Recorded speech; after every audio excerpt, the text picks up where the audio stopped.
बोल बांके बिहारी लाल की जय। यह कथा सुनकर राजा पृथु कहने लगे कि हे नारद जी, आपने कार्तिक महात्म का बड़ा उत्तम फल कहा है।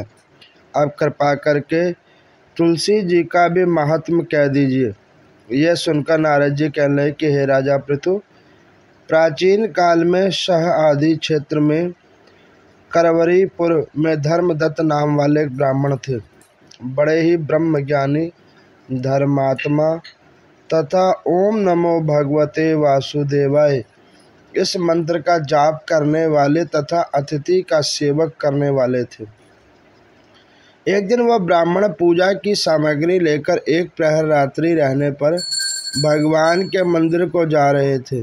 इतने में सामने से आती हुई एक भयंकर राक्षसी को देखा, जो बिल्कुल निवस्त्र थी, सूखी देह वाली, आगे के निकले हुए बड़े बड़े और टेढ़े दांत, लाल नेत्र, घुर घुर शब्द करती हुई ऐसी भयंकर राक्षसी को देखकर भयभीत धर्मदत्त ने तुलसी मिश्रित जल उस पर फेंक दिया।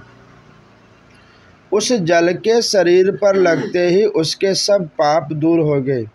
वह हाथ जोड़कर धर्मदत्त जी के पैरों पर गिर पड़ी। तब धर्मदत्त जी कहने लगे कि तुम कौन हो और किस पाप के कारण तुम्हारी ये दशा हुई है, यह मुझसे कहो। वह कहने लगे कि सौराष्ट्र देश में भिक्षु नाम वाले एक ब्राह्मण थे। मैं उनकी पत्नी थी। मेरा नाम कलहा था। मैंने ना तो कभी अपने पति से मीठे वचन बोले और ना ही उन्हें कोई खाने के लिए उत्तम अच्छे फल दिए। जब यह देखकर मेरे पति ने दूसरा विवाह का निश्चित किया तो क्रोध में आकर मैंने विष खाकर अपने शरीर का त्याग किया। तब यमदूत मुझे बांधकर यमराज के पास ले गए। तत्पश्चात यमराज को चित्रगुप्त को मेरे अच्छे तथा बुरे कर्मों को बतलाते हुए बोले कि महाराज, इसने कभी अच्छे कर्म नहीं किए हैं, सदैव अपने पति के साथ द्वेष करती रही है। यह सुनकर यमराज ने आज्ञा दी, क्योंकि जिस पात्र में भोजन बनाती थी उसी पात्र में वह खाती थी, इसीलिए इसे अपनी संतान को खाने वाली बिल्ली की योनि में भेजा जाए। यह अपने पति के साथ द्वेष रखती थी, इसीलिए इसे विष्ठा खाने वाली सुकरी की योनि में भेजा जाए। इसने आत्महत्या की है, इसीलिए पहले प्रेत योनि में इसे भेजा जाए। सो महाराज, मैं 500 वर्ष से इस प्रेत योनि में भूख और प्यास से दुखी होकर एक वैश्या के शरीर में प्रवेश करके कृष्णा और वेणी नदी के संगम पर आई। जैसे ही नदी के तट पर पहुंची तो विष्णु जी के दूतों ने मुझे वैश्या के शरीर से बाहर निकालकर फेंक दिया।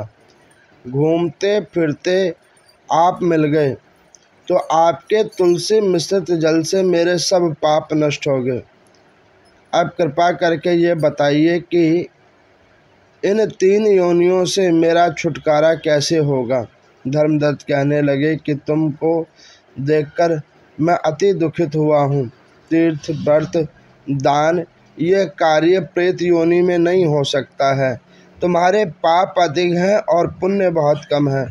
हमने सारी आयु जितना भी कार्तिक व्रत किया है उसका हम आपको आधा पुण्य देते हैं, जिससे तुम्हारी उत्तम गति तुम्हें प्राप्त होगी।